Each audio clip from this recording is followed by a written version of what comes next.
कभी सोचा है आपको इलॉन मस्क से जलन नहीं होती, आपको बिल गेट्स की वेल्थ देखकर गुस्सा नहीं आता। लेकिन जब वही दोस्त जो कल तक आपके साथ सुट्टा ब्रेक पे था या एग्ज़ाम के लिए रोते हुए कॉल करता था, जब वो अपनी नई कार या प्रमोशन की फ़ोटो डालता है तो थोड़ा सा पेन होता है। अगर जेलेसी सिर्फ फेलियर से होती तो सक्सेसफुल लोग अकेले क्यों हो जाते हैं? और अगर जेलेसी सिर्फ स्ट्रेंजर से होती तो दोस्ती सबसे पहले क्यों टूट जाती है? सच ये है, जेलेसी हमेशा उनके बीच होती है जो एक जैसे होते हैं। Same age, same background, same class, same struggle and same level. लेकिन जब उन दो लोगों में से जो अब तक साथ थे, अगर एक आगे निकल जाता है तब ताली नहीं बजती, तब कंपैरिजन शुरू होता है, खामोशी आती है और फिर एक स्लो पॉइजन, जेलेसी। इस वीडियो के एंड तक आप समझ जाएंगे जेलेसी इक्वल्स के बीच ही क्यों होती है, अच्छे लोग भी क्यों जेलस हो जाते हैं, वो कौन से 3 साइकोलॉजिकल ट्रिगर्स हैं जो दोस्ती तोड़ते हैं, और सबसे इम्पॉर्टेंट बिना अपनी ग्रोथ रोके जेलस लोगों से कैसे डील करें।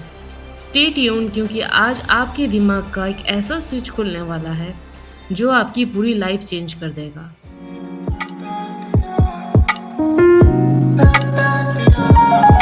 सबसे पहले समझते हैं कि जेलेसी स्ट्रेंजर से क्यों नहीं होती। इस दुनिया का एक कड़वा सच ये है कि लोग चाहते हैं कि आप अच्छे इंसान बने, आप अच्छा करें, लेकिन वो कभी ये नहीं चाहती कि आप उनसे अच्छा बने, क्योंकि शायद आपकी कामयाबी लोगों को चुभती है।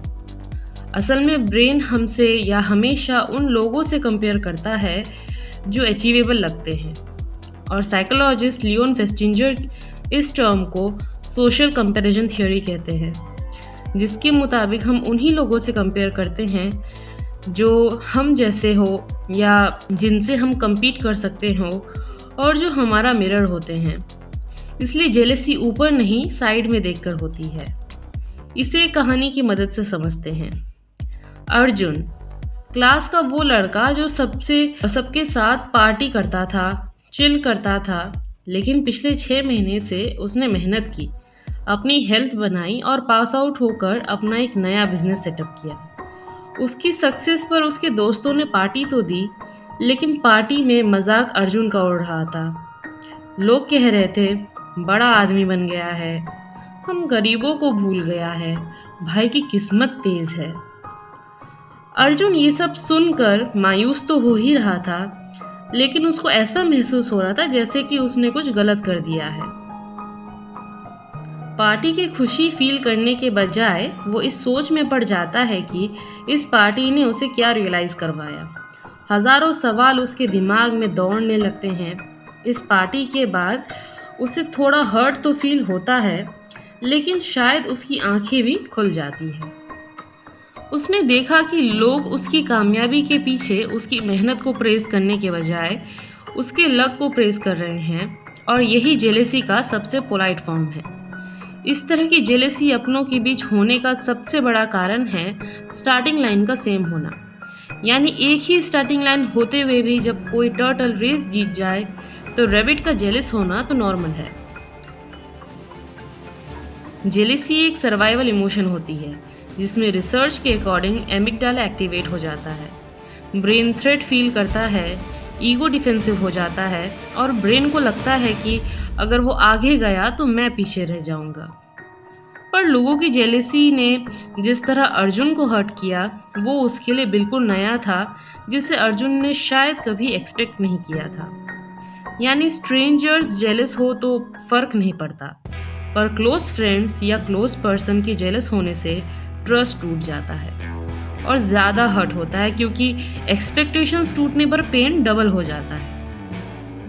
जैसे अर्जुन के क्लास में मौजूद कुछ और स्टूडेंट्स जिन्होंने एक जैसी मेहनत करके बिजनेस स्टार्ट तो की थी, लेकिन अर्जुन ने सक्सेस अचीव कर लिया और उन लोगों को पीछे छोड़ दिया।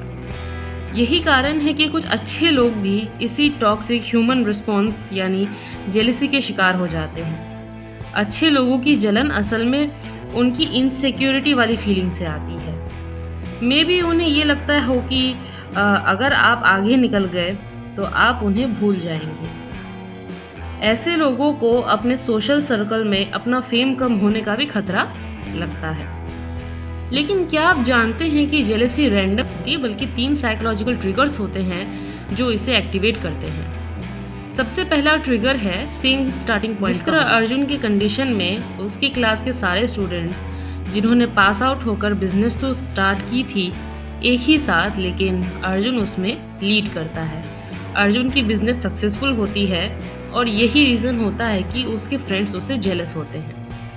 दूसरा ट्रिगर पॉइंट है आइडेंटिटी थ्रेट। ये तब होता है जब किसी क्लोज वन की कामयाबी से आपका सेल्फ इमेज या आपकी कामयाबी से किसी और का सेल्फ इमेज कहीं ना कहीं इम्पैक्ट हो रहा हो और ब्रेन इसे पर्सनल फेलियर जैसे प्रोसेस करता है। यानी दूसरे की कामयाबी से आपका और आपकी कामयाबी से दूसरे का सेल्फ आइडेंटिटी कैसे इम्पैक्ट होता है, ये ट्रिगर हमें यही बताता है। इसी के साथ डिस्टेंस आ जाती है और एक इनविजिबल दीवार आपस में बन जाती है उन दो लोगों की। तीसरा ट्रिगर होता है अनस्पोकन कंपटीशन।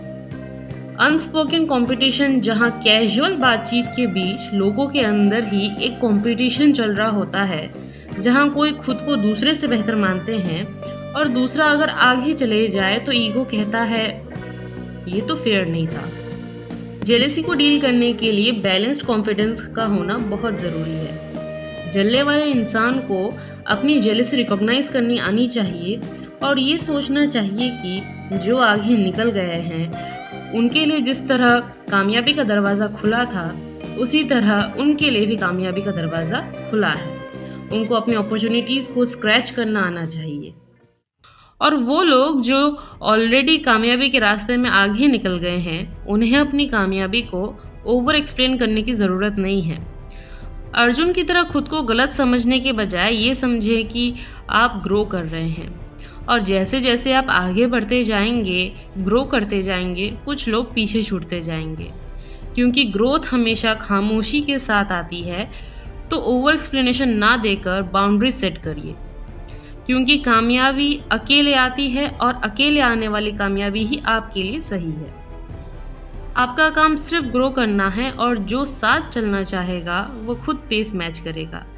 याद है ना कैसे अर्जुन का ऊपर उठना शुरू करते ही उसके दोस्तों को लगने लगा कि शायद अर्जुन आगे बढ़ गया है उन्हें पीछे छोड़कर।